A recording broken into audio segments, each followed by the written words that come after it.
मुंबईतनं एक मोठी बातमी समोर येते, आपण सविस्तर पाहूयात। मुंबईच्या पेडर रोड परिसरामध्ये अग्नितांडव पाहायला मिळतंय।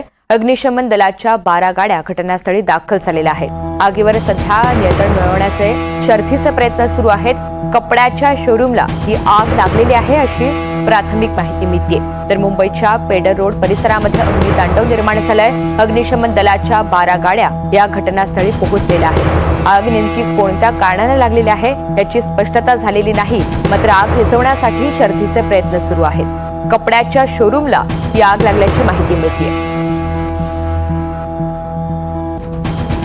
तर मुंबईच्या पेडर रोड परिसरामधील एका कपड्याच्या शोरूमला ही भीषण आग लागलेली आहे आणि अग्निशमन दलाच्या 12 गाड्या या घटनास्थळी दाखल झालेल्या आहेत। सध्या आग विझवण्याचे प्रयत्न सुरू आहेत। तिथली आपण ही दृश्य सुद्धा पाहतोय। कपड्याच्या शोरूमला ही आग लागलेली आहे।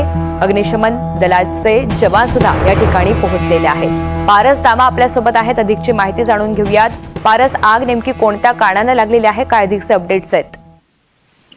जी बिल्कुल रुचिका, बहुत ही दुर्भाग्यपूर्ण हादसा जो है वो मुंबई के पेडर रोड से सामने आया है, जहां पर तकरीबन सुबह एक कपड़े के शोरूम में आग लग गई। वहां पर जैसे ही आग का पता मुंबई फायर ब्रिगेड को पता चला, वहां पर मुंबई फायर ब्रिगेड की गाड़ियां पहुंचना शुरू हो गई और आग पर काबू पाने की कोशिश जो है वो मुंबई फायर ब्रिगेड द्वारा की जा रही है। ऐसे में 8 से 12 जो फायर ब्रिगेड की गाड़ियां हैं वो अभी मौके पर मौजूद हैं और आग बुझाने की कोशिश की जा रही है।